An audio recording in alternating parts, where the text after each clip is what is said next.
What's going on, my beautiful people? Welcome to Embrace the Journey podcast. I'm your host, Alexis Forteza.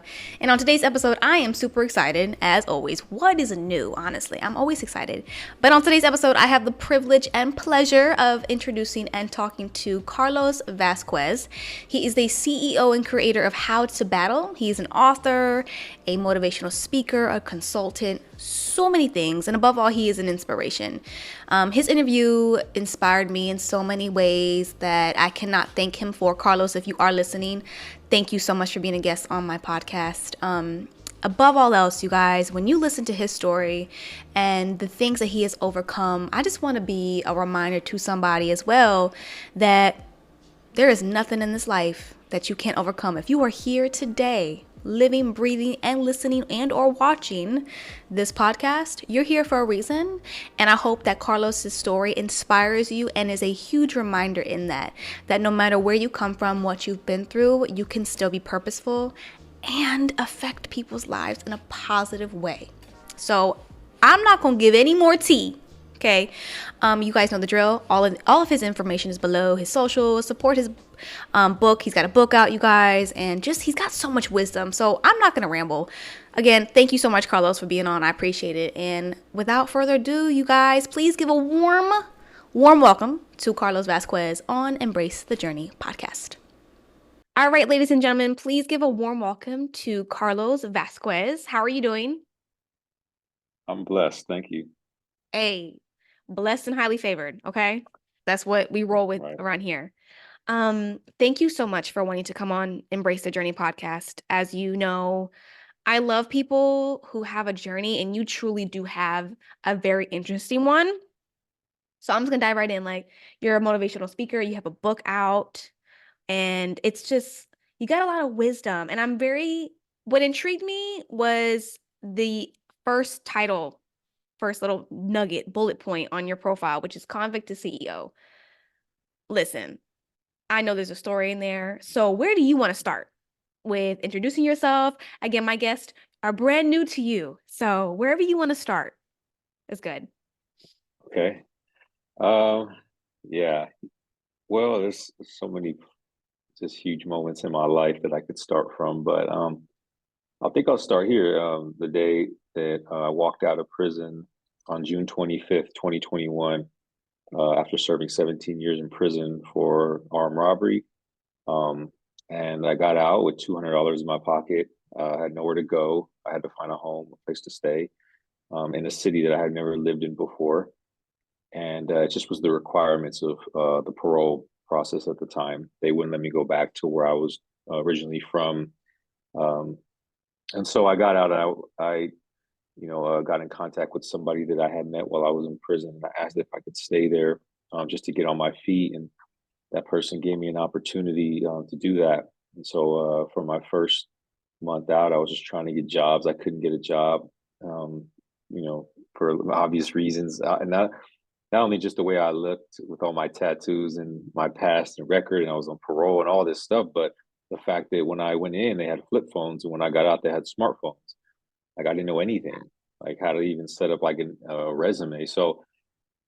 Um, so finally, I landed a part-time job with a nonprofit organization that happened to go back into the prisons and help men and women inside, write letters to them and like correspond with them. And I got that part-time. And while I was working there part-time, I was working on starting my company, How to Battle. So I didn't.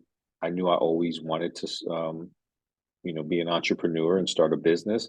I did. I read a lot of books in prison and I studied a lot, but I really knew that I had to get help, especially if I wanted to learn quick. So I uh, I got lucky and I got accepted to do a program at the Drucker School of Management, and I ended up getting into that and did a program that allowed me to learn business and entrepreneurship, and then in the process create How to Battle.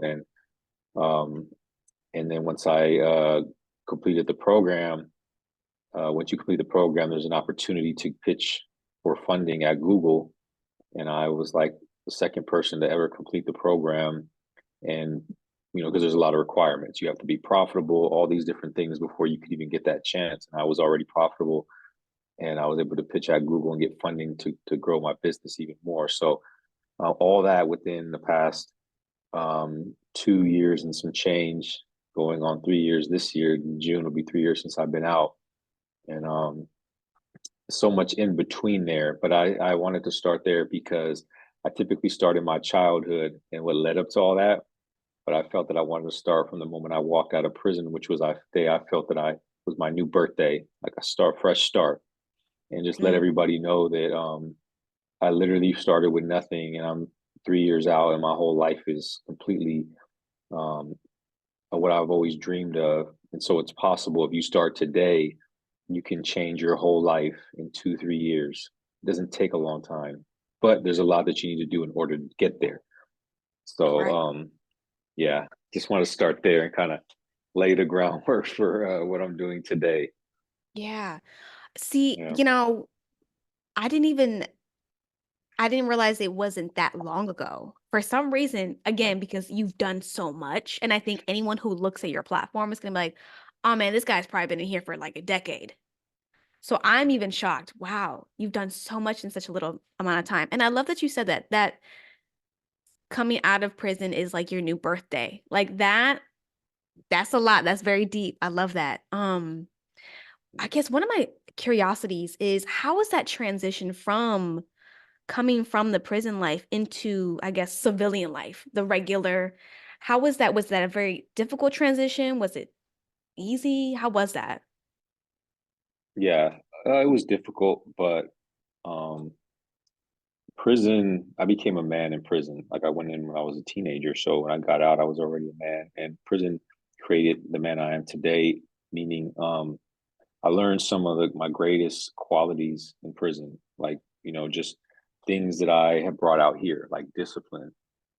That's huge in prison. You're very disciplined, you're very structured, you're very routine, you're very intentional, you're very cautious with your words and the decisions you make. And I never like lost that. I brought that out here. And it's actually some of the things I coach on. And the book that I'm writing right now is based on that. Like, what I learned while I was in prison, becoming a man, and how I feel men out here should embody some of those same qualities. Um, because in prison, essentially, you're raised by, I mean, hundreds of men every day because you're around nothing but men, right? That have all different walks of life, but there's commonalities that every man in there that was like somebody that was respected, somebody that was like a mentor to me had. And although we weren't living a really honest life, these qualities are no different than a good man out here carries. So I'm going to put that in the book. But um, yeah, I brought that out. So essentially, it was challenging because um, it was more of a personal challenge, meaning like I had to overcome my own self doubt, my own imposter syndrome, my own feelings of inadequacy, like I couldn't accomplish more. I had to overcome. That was the hardest thing. Mm. Aside from that, I've always been open about my past and my adversities, and that's the reason why I'm successful now is because I never shied away from that. Like I look as my disadvantage became my advantage, and a lot of people they're looking for a way that they can stand out and be an advantage in this world. Sometimes it's something that you're just afraid to talk about. It's just being yourself, and that's what I always did. And so, in a sense, in learning quick, I've always been a quick learner. So that was challenging learning what people had many years to learn in terms of like um, how to use technology, how to do social media, all that stuff I had to learn quick. So that was challenging too, but that Mm. was a challenge that I actually love to go after. You dropping so many gems. See, this is what I'm telling people. You drop so many good gems. Um, you're right. I think if I could, man, there's so many people, and I know it's not just us, but there's so many people that literally, when we start to accept the fact that our shortcomings are actually our advantages, like you said, I Mhm. mean, we got to learn how to profit off that. And I think that you've done that very well. Um, your book is called The Price: The Five Principles to Break the Bonds of Trauma and Achieve Personal Success. Did you write that? Correct me if I'm wrong. Was that something that helped? Did you write that in prison, or was that something that you launched right after you got out? Yeah, the concepts from the book came to fruition in prison. and I wrote it when I got out. And it's based on the 5 principles that helped me to overcome the trauma that I had from growing up and all the experiences I went through, to overcoming that, but not only overcoming that, but like being able to use it to find personal success. And so when I got out, I finished the book. I wrote it, finished it, and I published it. And I initially wrote it for the young people that I started coaching, the 12th graders and 11th graders who really needed something, and I was working with them. So I wrote it with them in mind, and it's kind of like grown into me doing other stuff with even like adults and stuff. So um, but yeah, it was came the concepts came from when I was inside, but I actually put it down in paper and made it happen when I got out.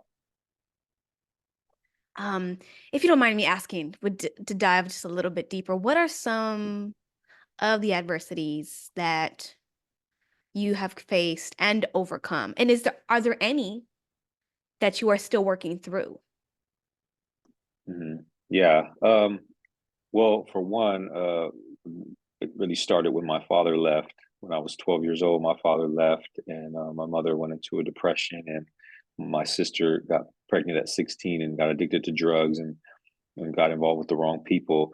That was my first like real confrontation with like real adversity. And so um, I ran away from home at 13. I went into the streets and I was homeless. I slept in a car in the back of an apartment complex in the gang infested neighborhood, which in that neighborhood, being homeless was not that uncommon, as crazy as it sounds.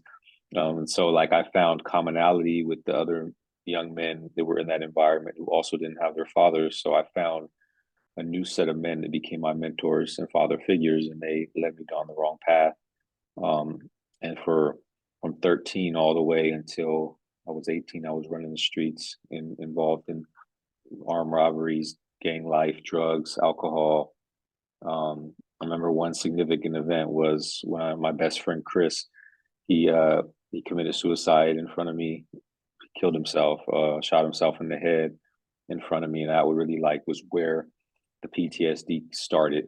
And I didn't know it until I later on in retrospect, I looked back at my life that was the reason why I had nightmares, that I was having like feelings of suicide myself, guilt and shame, and also violence, like feeling like I needed to be violent. And so it led for me to go down a path to end up in prison. And then going into prison, my first 10 years, like being a part of violence, witnessing a lot of it, and just so fully involved in that life that I eventually ended up in solitary confinement for 3 years. And when I went to solitary confinement for 3 years, that's where everything changed. Um, that was where my transformation happened. It was in there. So all that adversity led up to me planning to end my life, like making the preparations, everything. I wrote the letter to my mom, and a chaplain came into my life, and he convinced me to not give up. And that set me on a mission to figure out what my purpose was. And I just started reading. I read 150 books in 3 years. I worked on myself every day. I prayed every day, and it transformed my way of thinking. And then got out of prison. I mean, got out of solitary confinement, went back to general population. I got stabbed 2 times because of my change. It wasn't met well, and but I kept going, and I was like, once you know what your purpose is, like nothing can stop you, and that's why, like out here, when I meet adversity, I always think about that moment when I got stabbed, and I'm like, if I was gonna quit, I would have quit then. Like, so what makes you think I'm gonna quit now? And that mindset is what probably has got me to where I'm at today, because like I refuse to give up on that, which is my purpose. And so I got out 4 years after that, and I've been out, and life has not been easy, but it's been a lot better than what I've experienced. Wow. See, thank you for sharing that. Um, I can't imagine. I love there's a lot there. There's like the tension of like, I cannot believe, like, I can imagine what that life was like, but then you were birthed into a new person in such an environment that most people don't think like, oh, there's no way you can transform in prison. No, like you are literally telling us you went through an entire, almost like a rebirth. Um, yeah, and I can't imagine. I mean, if here you are, you come out of solitary confinement and now you're getting stabbed, I can see why you have this mentality of like, hey, there's not really anything you can do to stop me at this point because I've experienced worse. Um, wow. So you said that within that time you found your purpose. I know the topic of purpose is can be hard for some people. Like, well, what is my purpose? I feel like we're always searching for it. Um, and you've said that you found it. What if you can articulate it? What is your purpose that you found? Yeah. Um, I I have a different view on purpose, and it's what I talk about too when I talk to young people who are trying to figure out what that is for them. Because I can't tell anybody what their purpose is; they have to figure it out on their own. So I just tell them what happened with me and my experiences. And so for me, when I was challenged to figure out what my purpose was by the chaplain, um, I I didn't love myself enough to figure out anything for me. It wasn't even about me at that point because I hated the person I had become. And so my purpose became somebody that wasn't myself. My purpose every day to get up in the morning in that prison cell when you're locked up 24 hours a day, and like it's like mentally um like it's just mentally just taxing on you. My purpose every day was my mother. And I remember I used to think, like, who's going to take care of her when she's old? Like, who's going to be there for her? And that drove me every day. That got me up in the morning, like, with this energy to just keep going. And so, if you're trying to figure out what your purpose is, sometimes it needs to be for somebody else or something else outside of you, right? And every kid I work with, every troubled teen that I've talked to, there's somebody. There's a grandma, there's a mom, even a brother who's in prison, a father who died. There's somebody that they feel has value enough to get up every morning and strive to do something great. And for me, it was my mother. And so after in time, I learned to love myself and appreciate myself. It became bigger than just me or my mother. Now it became to help make an impact in the world because I started to realize the ripple effect of my actions. And I knew that if I can change that and shift that to now doing good in the world, that maybe that one day I could look back and say that, I made amends for all the things that I did wrong.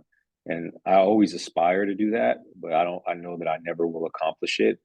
But for me, because I can never do enough good in this world to make up for what I've done bad, but I think that the aspiration component drives me every day, knowing that I may never accomplish it. Doesn't matter. That's my mission in life. And so eventually you figure it out, but sometimes it starts with somebody else, Hmm. right? So my purpose was just that. And that's what it is now, is to transform lives. If I could just put it in one sentence, transform lives, because um, I know it's possible. Like, people struggle, are going through things, and then like you went through that same stuff or worse, and you could do it. It's like you feel compelled to like help them. So that's what I do through everything I do. In some way, I'm looking to transform a person's life in some way. Mm. That makes sense. Like, Yeah. I like how you articulate that because sometimes when we focus on ourselves, we don't know. We're like, oh, that we're not good enough, all those feelings of like, there's no way I have purpose. But when you do something outside of yourself, I can see and I've personally realized like, yeah, like it's easier to get up, you know? Um, I do believe too, I like that transforms lives. I almost think like everyone's purpose is that to transform lives, and it's in different ways. There's multitude of ways to do it because just like you have a story, I have a story, then my neighbor has a story, and all of our stories are meant to heal, you know? Um, I like that you work with the youth because the youth I believe is our future. They are the next they're going to be here after us. So as you have helped and mentored youths, what are some of the problems that you see that they're struggling with today? Yeah, there's so many. I think that one of the big ones is like just a lot of self-doubt, a lot of like lack of confidence in what in who they can become. And a lot of that comes from them comparing themselves to others a lot, you know, feeling like that, and then being sold a lot of like fake information. I think that's another thing that like they can accomplish something quick, and if they don't accomplish it quick, then they're not good enough to do it. But I think that like I tell people, the reason why I've got to where I'm at so fast is because nobody knows the years that I spent working on myself. Like, I mean, I spent 3 years in solitary working on myself every single day, all day, and so that created the mindset that I had to now go implement, to to go out there and make it happen. Whereas like, so it may seem like, okay, um things happen quick for certain people. It's because you don't really know what that person has done to get there. And so when young people, I tell them, like, you're just getting started, like you're learning, you're still trying to understand things, but like, if you're not reading every day, if you're not learning every day, if you're not working on yourself, trying to be better version, it's going to be harder for you to get to where you want. So it's like trying to help them understand that it takes work for them to build confidence, to build belief in themselves. Right? It's not just one message, one remedy, one pill, one thing. It's like it takes them working on it, and so that's one of the biggest problems I see. And I think once you help with that, like all the other stuff kind of becomes easier to help them with. Yeah. Yeah. That's crazy you said that because I got done recording another interview and I said basically the same thing. I'm like, people have always asked, "Oh, Alexis, you seem like you're so level-headed and you just have the right wisdom and all this stuff." And I'm just like, that's what you see now. You didn't see the things I had to go through, the things I had to process. And you're right with the comparison. I think a lot of it, uh, I want to work with kids so bad. I'm hoping that, life makes a way for me to do that because I can't imagine being a kid now, having a cell phone and constantly scrolling and seeing what looks like success, but it's not success, if that makes sense. Like they they're in this microwave society, this delusion almost that it's like, oh well, they did it in 5 weeks. Why can't I be like that in 5 weeks? And it's like, oh my gosh, what are we selling them? What are we teaching them? Um, Mhm. and then because like they say, comparison is the thief of joy. Truly is. That will knock anybody's identity. I think it almost sounds like the when you don't know who you are and when you don't know why you're here, it's like you feel lost. And I feel like the youth is lost just from what I see. Um, so Yeah. and so you work with youth and adults. Do you think that the problems in youth trickle into adulthood? Do you think have you kind of see that pattern a little bit? Yeah, absolutely. One of the things that because so I work with adults, but I work with like not individuals, but I work with organizations and companies or corporate. So I work with groups of adults and like uh collective personalities, collective culture. I work with groups because um we like we are the bridge between the two. So we have the youth who are going to go into the workforce, are going to go into being employees in these environments that I'm also working with on that end. So I'm working on both ends to be like a bridge for the two. And then organizations like schools, like I just did a workshop at a school union because teachers and counselors and all them. I mean, it's like it baffles me when I get into these environments and they're so like just not all, but a lot are just so self-centered and just about like it's all about them and how they perceived and how they're looked and politics and all these things. And like they forget what it's all about. It's the kids.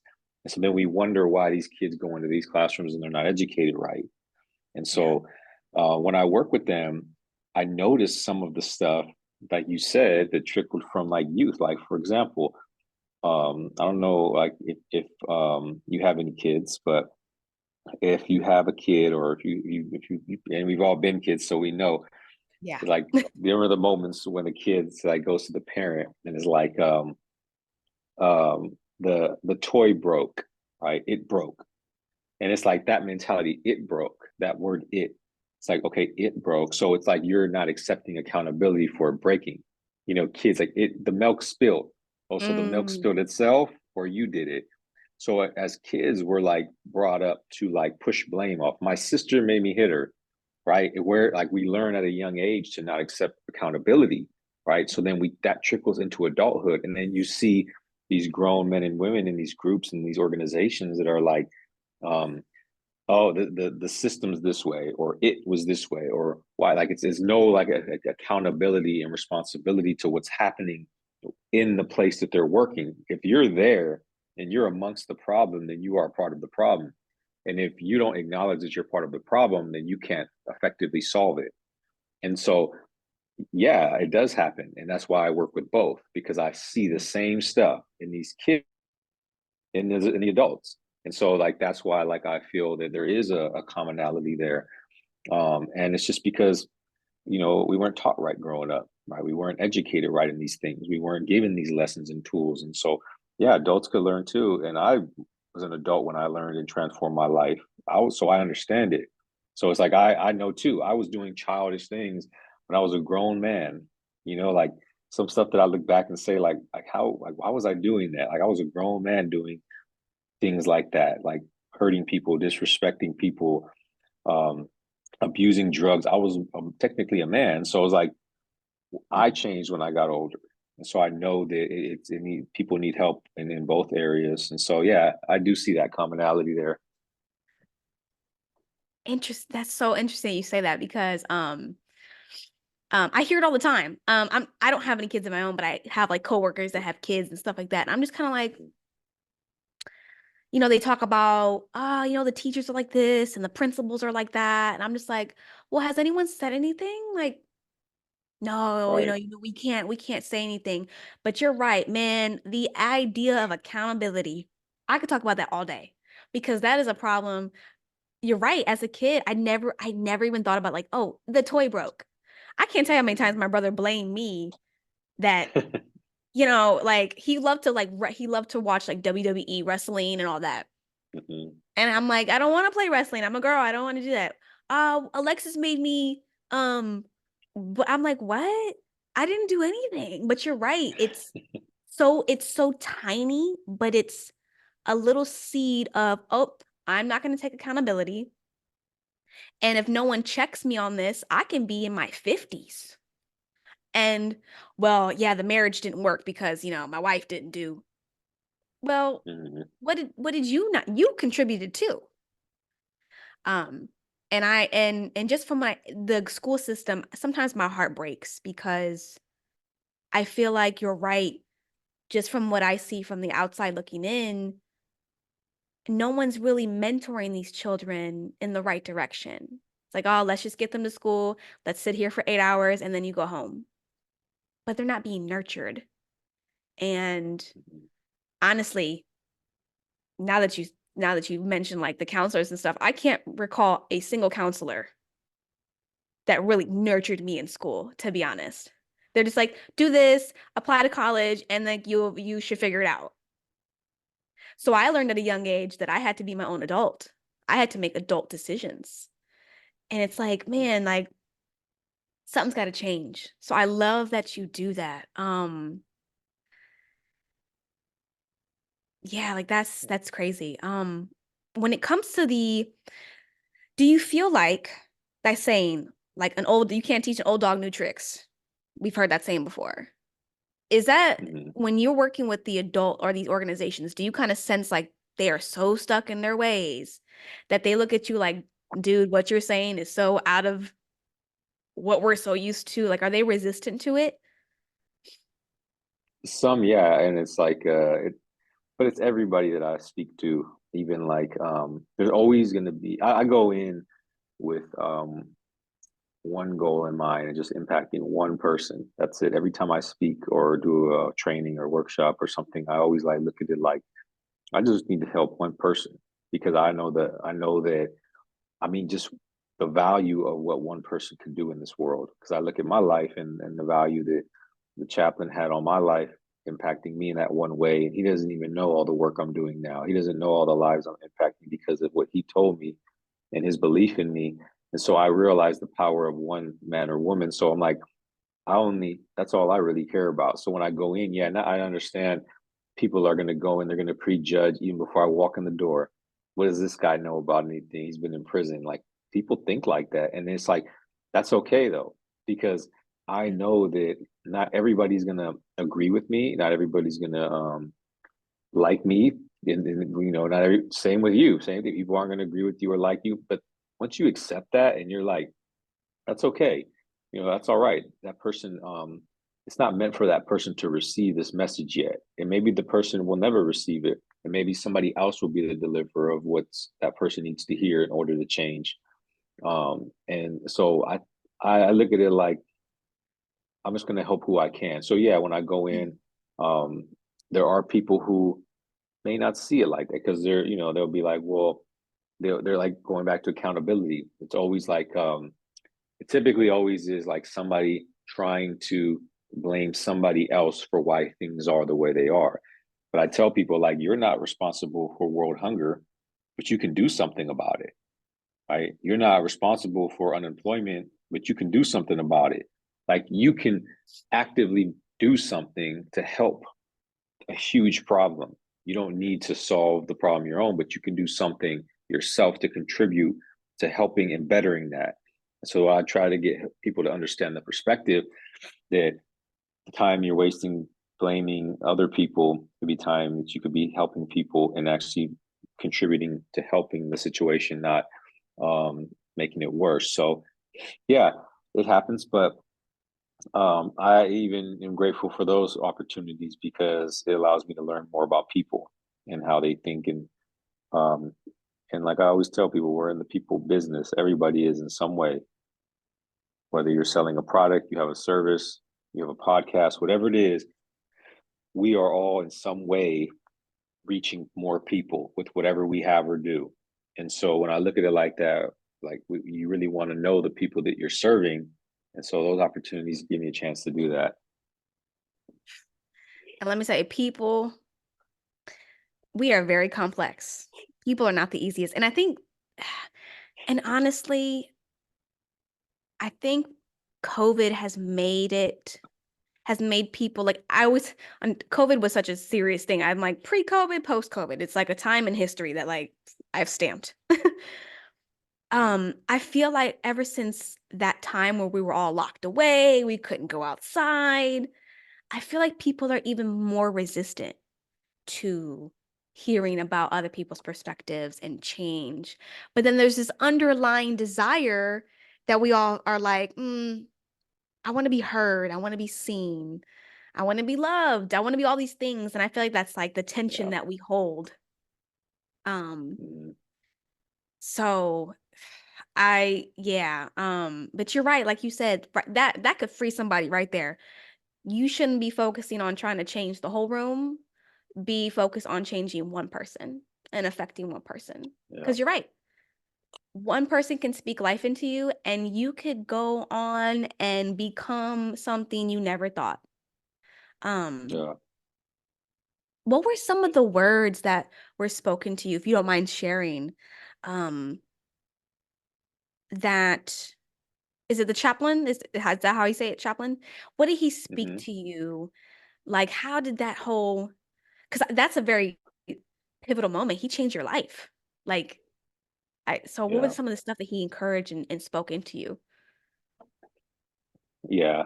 Um, well, like the chaplain in the prisons are just like they're men or women that are in control of like the church services that Okay. happen in there. So they typically don't go to solitary confinement or to like the whole like segregation areas because that's not really in their job description. They don't have to do it. Mm. So him coming down there to speak to us in solitary was just him trying to do the right thing from the gate. It was like he wasn't going to get paid extra or any recognition. If anything, it's like people are afraid to go in those type of areas. So he came down there because what I feel was like God wanted him to come down there. God like sent him on a mission to go down there to solitary confinement. And for whatever reason, maybe he just didn't know, maybe he just felt the urge to go. And I think like just that speaks volume of who that man is. The fact that like he did something he didn't have to do because he knew he was going to go speak to the people who probably needed it the most. And so I learned from that. And I learned from that just without even words coming from him, just from his actions, I learned that like sometimes we have to do things outside of our job description to help people, right? You may not even get recognition. You may not get paid for it. It may be a sacrifice of your own time, but for the greater good of others, sometimes those are the choices you have to make. So I live by that. But he came down there and he was a man of few words, but it wasn't like, really what he said. It was how he said it and the way that I received it in the moment. It's Mm. like everything was like exactly what I needed to hear in that moment that was going to help me get through one more night um, of not having suicidal thoughts and then finding a purpose in reading, which he gave me the Bible. And he gave me a Bible and he told me that I had a purpose.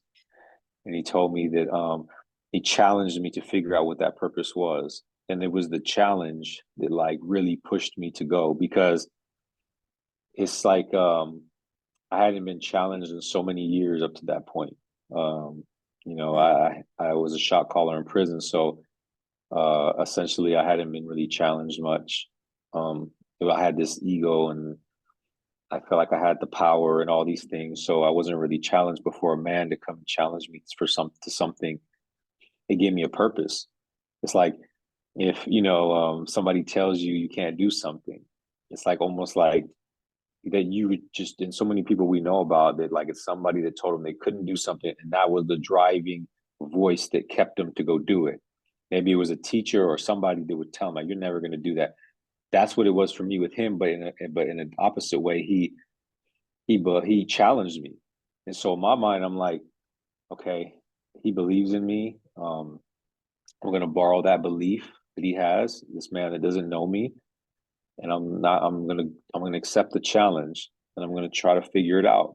And if I don't, then who knows what would have happened. But in the process of that, I did, and it came from those few words and that brief moment that I had with him, and then him giving me the Bible, which was the tools, which was what I needed to help me when he wasn't there. And Yeah. so, yeah, that's what it was, and then that's why I tell people, you can tell somebody something, but you also have to show them, you have to like give them a guide, give them a blueprint, right? Don't just say you need to change and then just keep saying that and saying that and saying that. But now give them ways to change, give them like expose them to something. And that's what he did when he gave me the Bible.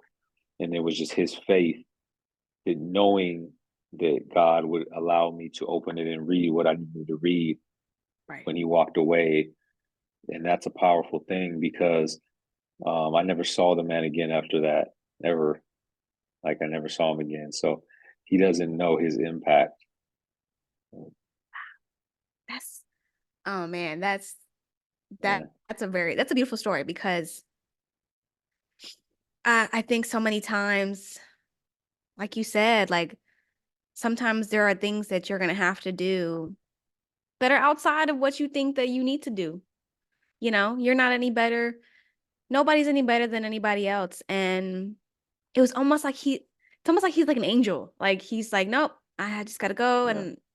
And that one man doing that for you shows you that, and can show anybody that sometimes the seeds that you sow in other people, you might not see, but they will sprout.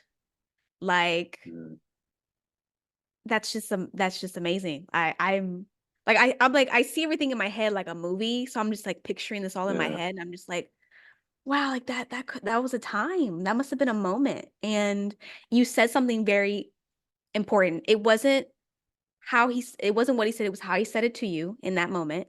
Because sometimes people might mean well, but how they speak to people, it the point doesn't get across. I can't tell you how many times I've had to like decipher people. I'm like, I know you mean well, but Yeah.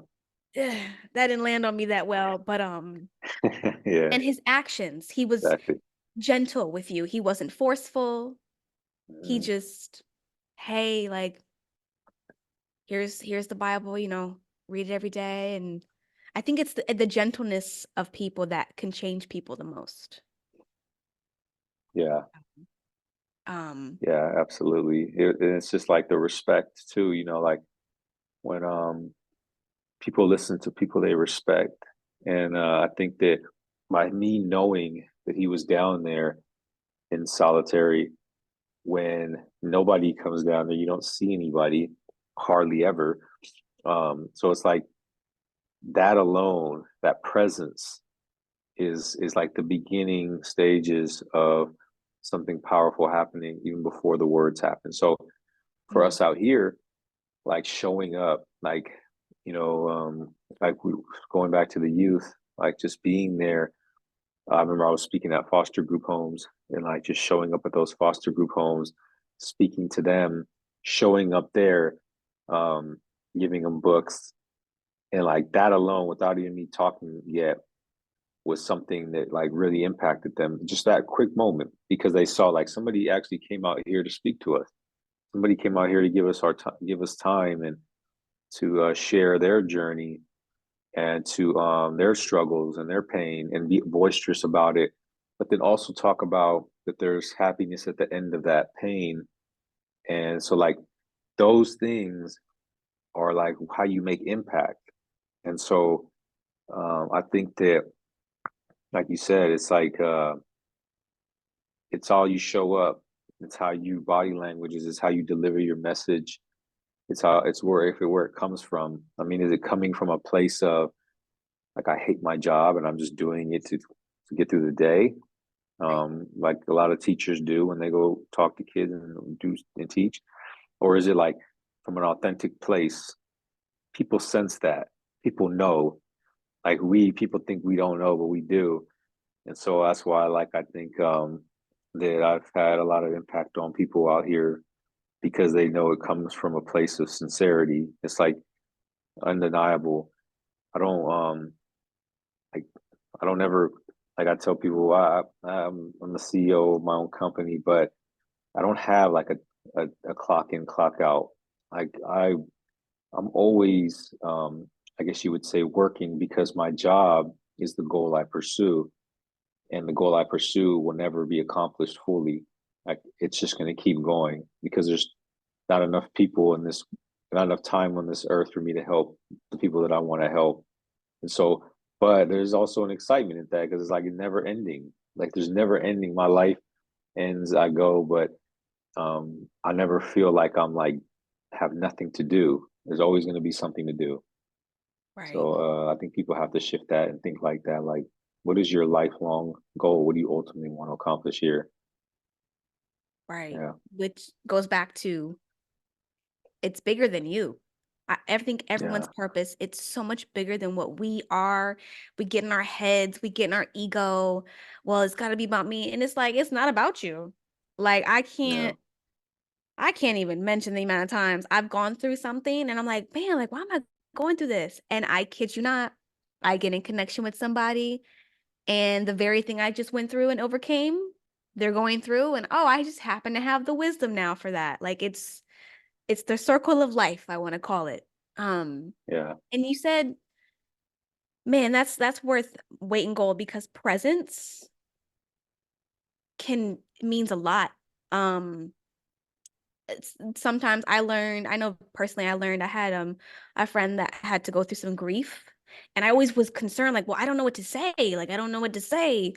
And I learned it wasn't anything I had to say. It was the presence of me being Mhm. there and showing them like I'm here for you. That's it. That's all. And like you said, like the kids felt the presence that you had. Oh no, you didn't even speak yet. You just gave them a book. They have probably no idea what Yeah, the book is about, but they're just like, okay, like this guy, like. So I think the power of presence is really underrated when you're trying to make impact, you know? yeah, I think absolutely. everyone thinks Yeah, it's, like, but I gotta have the followers and I have to have the look of, it's like, no, people can sense authenticity. So I love that.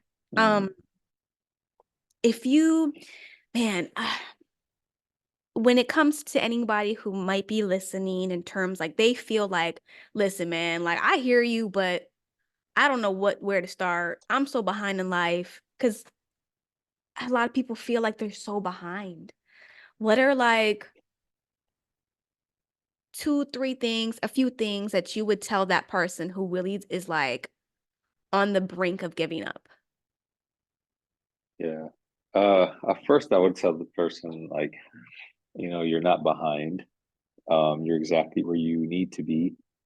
I feel we all are where we need to be in the moment, for whatever reason, even if it's like not a good place. That not in a good place is is valuable if you look at it from that perspective that like now you have a situation where you're going through something, but if you can just overcome that, you'll emerge a better person, a smarter person, a stronger, more resilient person. So if you're in a bad place, don't look at that as a bad place. Look at that as a place of opportunity and a place that you can grow from and that you can find meaning in. First of all, like shift the way you look at it first. And then I would tell them to figure out what they ultimately want to accomplish. I think that's one of the most important things. And it doesn't need to be like, um, save the world or change the world, so to speak. It doesn't need to be that. But like, what do you love? Like, what do you want to do? What like moves you? What are you attracted to? What makes you happy when you do it? Like you just feel like I love this. I could do this forever. And if you don't know what that is, to start trying new things, start like opening up and experiencing new things and talking to people and meeting people and listening to yourself, meaning like be disciplined enough to find moments and just be still and be silent and think and reflect and ask these questions to yourself.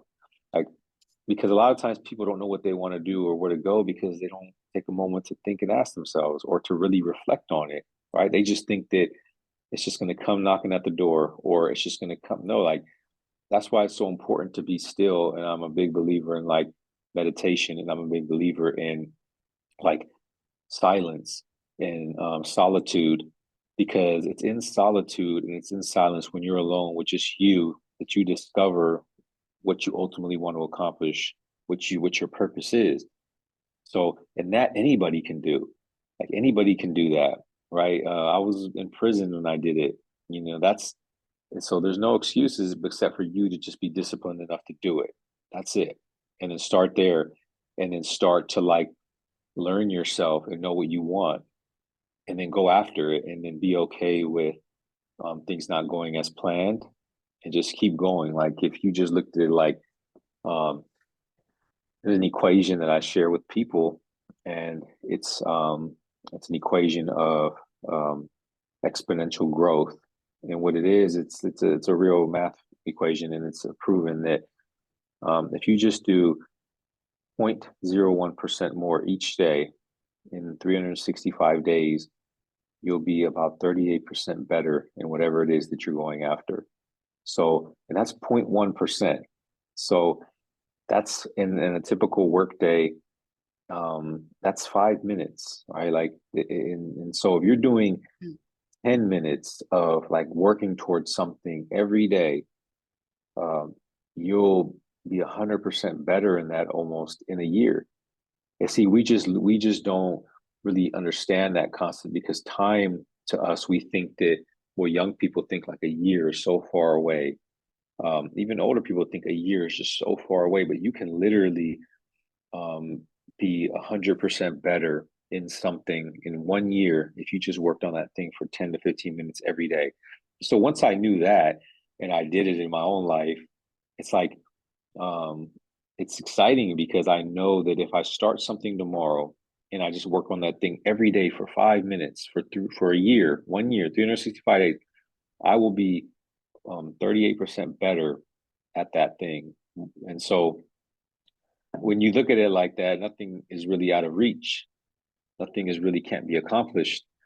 Right. It's consistency and discipline.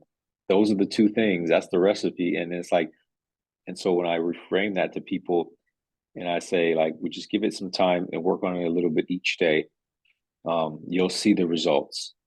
And that's what's been for me in my life. Yeah. I mean, when you break it down like that, Yeah. that makes it's so much more digestible, I think. And you're right. Yeah. When I was younger, I was like, oh, a year is so, that's so Mm. far. Listen, we're in March. I thought we were just, it just turned Yeah. 2024. I'm like, oh, Yeah. there's not much time. And time don't wait for nobody. So I love that. Yeah. I think those are some great points because I think we don't chew, we got to chew it down a little bit more. Like, okay, like don't over, I think people get overwhelmed because they don't know how to Yeah. break it down. And it's like, no, when it comes simple things like weight loss, being a better person, anything, it's not you going to do something for 3 hours one day and then never again the rest of the week. Nope. That you Mhm. never see change. It's just those little baby steps. I tell people Yeah. I'd rather you crawl than you stop. Yeah. Because at least Yeah. crawling, you're gonna get somewhere. Stopping, okay, well, if you stop now we risk Yeah. the okay, I don't want to do this anymore. This is too hard mindset. I love Mm. that. Yeah. That's a very if you 5 to 10 minutes a day. And you're right. And the part about stillness, I cannot tell you how many people run away from that. They don't want to Yeah. sit still, whether it's foreign to them. I think it's like I think people are they've been so detached from themselves that to sit with themselves is like weird. Um, Mhm. but even for myself and like my journeys, all of my answers were not because I hustled.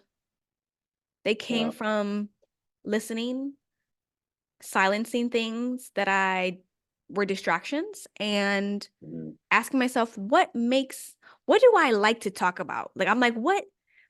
And I believe everyone has it. I believe everyone has those topics, things that you just love to. It's like, what are you a nerd about? So you're a nerd about Mhm. something. And I'm like, that's what it is. If you love Yeah. animals, you want to save the animals on the planet, that is what you are here to do. Yeah. Like, so I love that. Those are great. I'm even going to consider 5 to 10 minutes a day. What am I not doing 5 to 10 minutes a day that I could be doing? See? Yeah.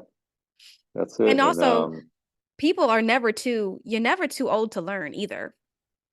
yeah. I think people count themselves out. Well, I'm just too old now. No, you're never too old to learn. So, No, not at all. And um, I'm a big believer in reading. yes. Read at the very least be like that 10 minutes, maybe it's just reading because if you read um if you read 5 books on any given topic, any given subject specifically, 5 books on that, you'll know more about that topic and subject than 90% of the rest of the world. And it's things like that that people don't really think it's possible, but it is. It's because, yeah, we only hear about the small percentage of people who are like masters in something, right? Those one percenters, those people who are like the best of the best, right? But we don't realize that we could be in that 10%. in whatever we want to do. If you just read 5 books on that subject, you'll know more about that than 90% of everybody else in the world. So where does that put you at an advantage?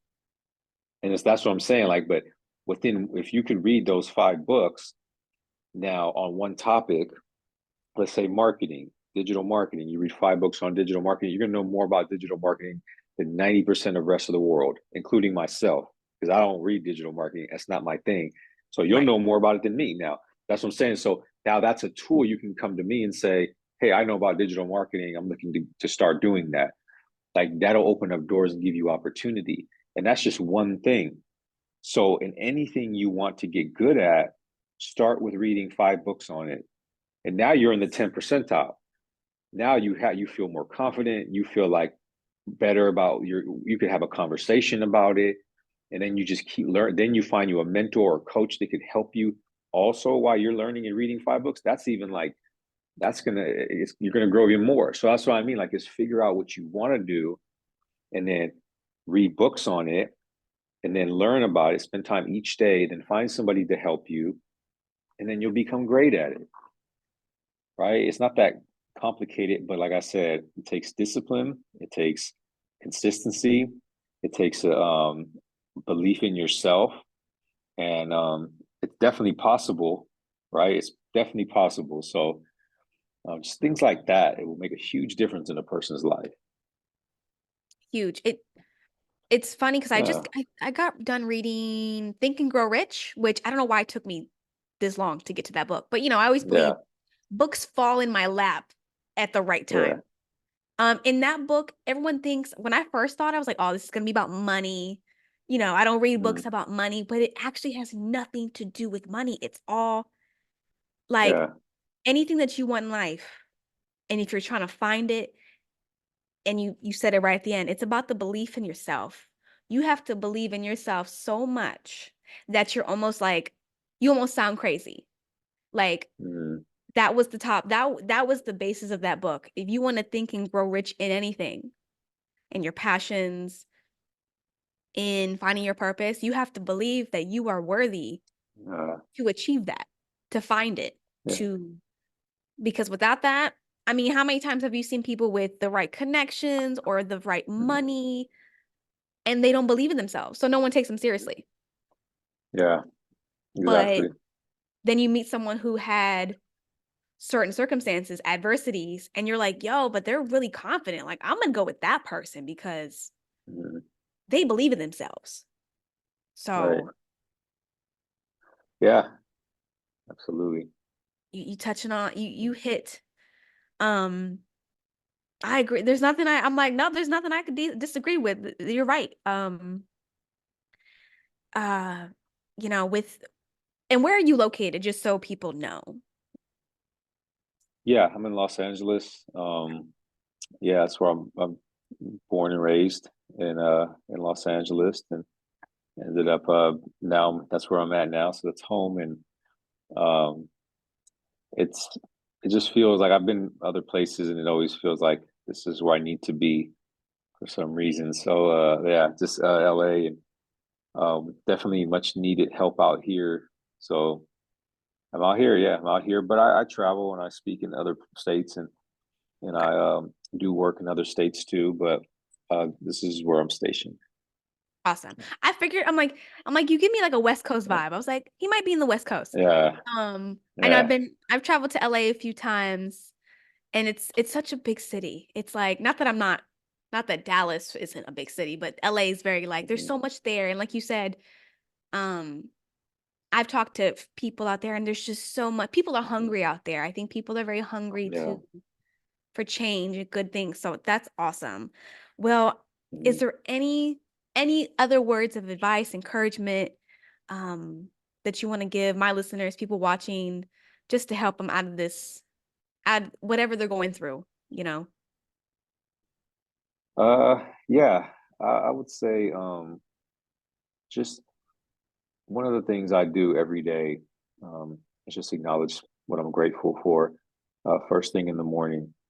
Um, I think that a lot of people forget to do that or they don't do that at all. But just the first thing, just acknowledge, the things that you do have, the opportunities, the gifts, the people, um, because that kind of like sets the tone for the rest of the day and how you approach it. So taking that moment to be grateful, and then always looking for opportunities to help others. So helping others every chance you get, and just throughout your life. And maybe it's not something that you intentionally set out to do and plan to do. Maybe it's just having the mindset to where like you're just going to be a person that provides help throughout your life and whatever that may be. So that's two of the things I believe are important. And one more would be to be a spectator to your own thoughts. Like, you know, think about, before you speak, think about it.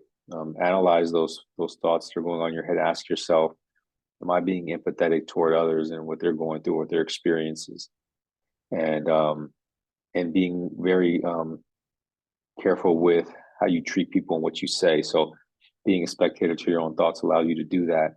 Always like observing yourself from an outside perspective and asking yourself, like, how am I conducting myself? How am I leading? How am I parenting? How am I being a friend? Am I being a good person? Analyzing yourself. And I think those are keys to success, to a good life, to a happy life. If you do those things as a starting point, you'll start to see difference in your life, in the way you feel, the way that the people that you come into your life, the the way that you feel that you're living your life. So just those things like that make a huge difference. So that would be my advice leaving today. I'm all for self-awareness. Yeah, Let me tell you. yeah, Well, I yeah, appreciate it, Carlos. I think you have your story, like, again, like I tell everybody, you guys speak to me more than I speak to you. Like, I know this is my podcast, but I like learn a lot by listening to my guests. So thank you. I got some gems that I'm gonna sit and digest today for sure. yeah. um, I will have all the links in the description. For if you want to connect, please follow him as well. He's got some really good content. And you thought this interview was great. Your content is wonderful. I didn't know that you don't do marketing, but you probably can teach people about that because it's good. But thank Yeah, you so much, thank you. Carlos, for your time, your wisdom, and just sharing like your story. I truly appreciate that. Yeah, So appreciate it. Thank you. thank you. All right, people. Well, that is it for today. Again, all the links for all the great things that Carlos is doing will be in the description, and I will catch you guys on the next episode. Bye.